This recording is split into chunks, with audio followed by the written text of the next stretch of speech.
You are seen, you are known. Jonah had always felt like something was missing. He had grown up in a small community where everyone knew each other's business. On the outside, Jonah seemed to have everything together. He had a modest home, a good job as a fisherman, and a circle of friends he could rely on. But deep inside, Jonah struggled. He had a gnawing feeling that no matter how hard he tried, he was never truly loved, not in the way he had longed for. As a child, he had been told he was special, but it never felt true. He was always second guessing himself, always wondering if his parents, his friends, or even God truly cared about him. Jonah had never been the kind of person who fit easily into the crowd. He was quieter than most, more reflective, and often lost in his thoughts. While others seemed to move through life with a sense of purpose, Jonah felt like he was just drifting, unable to find a place where he belonged.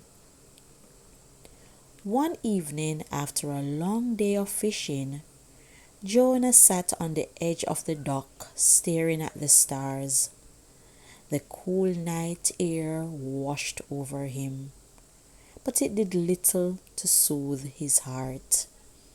He had tried everything: work, hobbies, friendships, but it never seemed to fill the emptiness inside. His thought turned inward and he whispered to the night sky, "Why don't I feel loved, God? Why do I feel like I'm invisible to everyone?" That was when he heard a voice he couldn't quite place, but it was clear and kind. It was as if the voice spoke directly into his soul. "Jonah, I have always loved you. I have never left you. You are seen and you are known." Jonah froze, heart pounding in his chest. He looked around, but no one was there. The voice was gentle, yet filled with authority. He tried to dismiss it as a passing thought, but it wouldn't go away. The words lingered in his mind. "You are seen and you are known." Days passed and Jonah found himself grappling with words. He couldn't shake the thought that someone greater than anyone he had ever known, was watching him. But he didn't know how to respond. How could someone like him, so small and insignificant in the grand scheme of the world, ever be loved by such a great and mighty God? One morning, Jonah woke up to a gentle knock at his door. It was his neighbor, an elderly woman named Miriam. She was a woman of deep faith, someone who always seemed to radiate love and peace. She smiled as Jonah opened the door.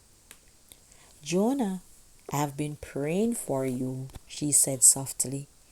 "I know you've been feeling alone. God wanted me to remind you today that His love for you is unshakable.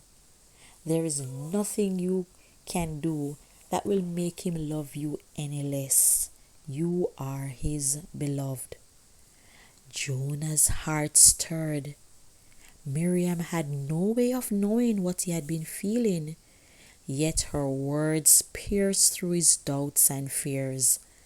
For the first time in a long while, he felt something shift within him.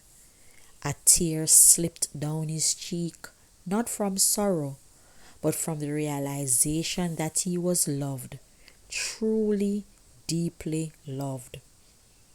It wasn't based on his worthiness, his actions, or his feelings. It was because of God's unchanging love for him. That day, Jonah sat by the sea again, as he had so many times before. But this time, he wasn't alone in his soul. He could feel the warmth of God's love filling the empty spaces, healing the wounds that had festered for so long. He didn't have to search anymore. God had always been there, loving him all along. As Jonah stood up to leave, he looked out over the water and whispered to the God who had never stopped loving him, "Thank you. I see it now." From that day forward, Jonah's life changed.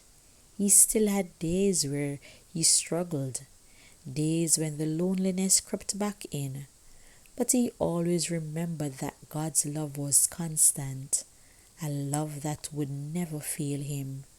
It was enough. He was enough.